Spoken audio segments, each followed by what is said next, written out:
국민 행복을 최고의 가치로 내세운 박근혜 정부가 출범한 지 6개월이 됐습니다. 하지만 전셋값은 하늘 높은 줄 모르고 오르고 있고 주택시장 침체는 계속되며 서민과 중산층의 주거 문제는 나아질 기미를 보이지 않고 있다는 평가입니다.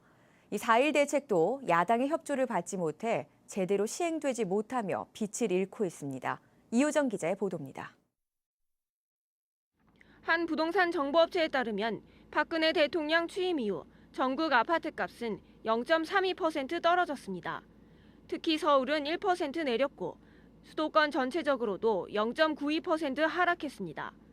이명박 대통령 취임 초기 6개월 동안 전국적으로 2.01%, 수도권이 2.11% 오른 것과는 대조적입니다. 하지만 아파트 매매는 올 들어 7월까지 33만 9천 건이 거래돼 지난해 같은 기간 26만 9천 건에 비해서는 25% 증가했습니다. 취득세와 양도소득세 면제, 수직 증축 리모델링 허용, 분양가 상한제 탄력 운용 등을 핵심으로 한 4.1 주택시장 정상화 대책이 나오면서 거래는 반짝 늘어난 것입니다.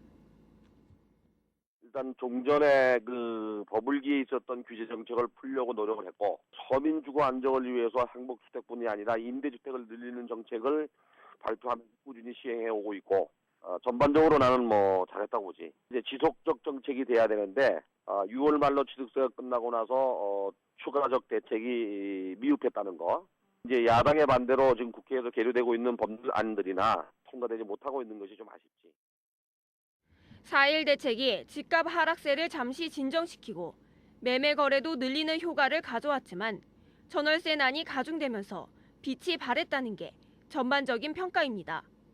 매매 시장을 살려 전세 수요를 매매 수요로 유도하고 이를 통해 전세 시장도 안정시키겠다는 의도였지만 결과는 의도한 대로 나오지 않았습니다. 양당의 협조를 이끌어내지 못한 것이나 취득세 문제에 선제적으로 대응하지 못했다는 지적도 있습니다. 주택 시장을 정상화시키겠다며 4.1 대책을 내놓았지만 다주택자 양도세 중과나 분양가 상한제 폐지 등은 여전히 국회 문턱을 넘지 못하고 있고 취득세 감면 혜택이 종료되고 나서는 거래 절벽에 시달리고 있습니다. 다주택자 양도세 중과를 포함해서 분양가 상한제, 리모델링 수직 증축과 관련된 주택법이 아직 국회를 통과하지 못했기 때문에 침체된 주택시장을 반영해서 정책 공조를 해서 이런 후속 입법을 조속히 서두를 필요가 있겠고요. 대선 공약인 행복주택도 홍역을 앓고 있습니다. 7개 시범지구를 발표했으나 서울 오류와 가좌 등 2곳만 지구 지정이 됐을 뿐 나머지 지역은 지역 주민 반대에 부딪혀 오히려 갈등만 커지고 있습니다.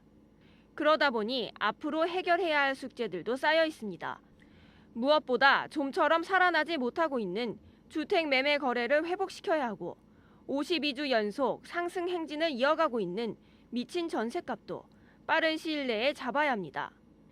지난해 같은 기간 0.15% 떨어졌던 아파트 전셋값은 대통령 취임 이후 무려 3.59%나 올랐습니다. 지난해 연간 상승률을 이미 넘어선 것으로 집 없는 서민들의 고통이 갈수록 커지고 있습니다. 이러한 사태가 내년까지도 연결되지 않겠나. 그다음에 미분양 아파트나 또는 정부가 행복주택 짓는 거에 대해서 조기에 착공하거나 조기에 공급해서 시장 안정화를 깨야 하는 게 가장 급선무라고 생각합니다. 부동산 정책의 큰 틀을 잡는 데는 성공했으나 시장 대응에서는 미흡했다는 평가가 나오고 있는 박근혜 정부 6개월. 당장 전세 수요를 매매 수요로 끌어들여 주택 시장의 선순환 구조를 만들 수 있는 정책과 함께 혼선을 빚었던 취득세 사례를 교훈으로 삼아 보다 현실과 시장에 근거하면서도 주도 면밀한 정책 집행이 필요하다는 지적입니다. RTN 뉴스 이효정입니다.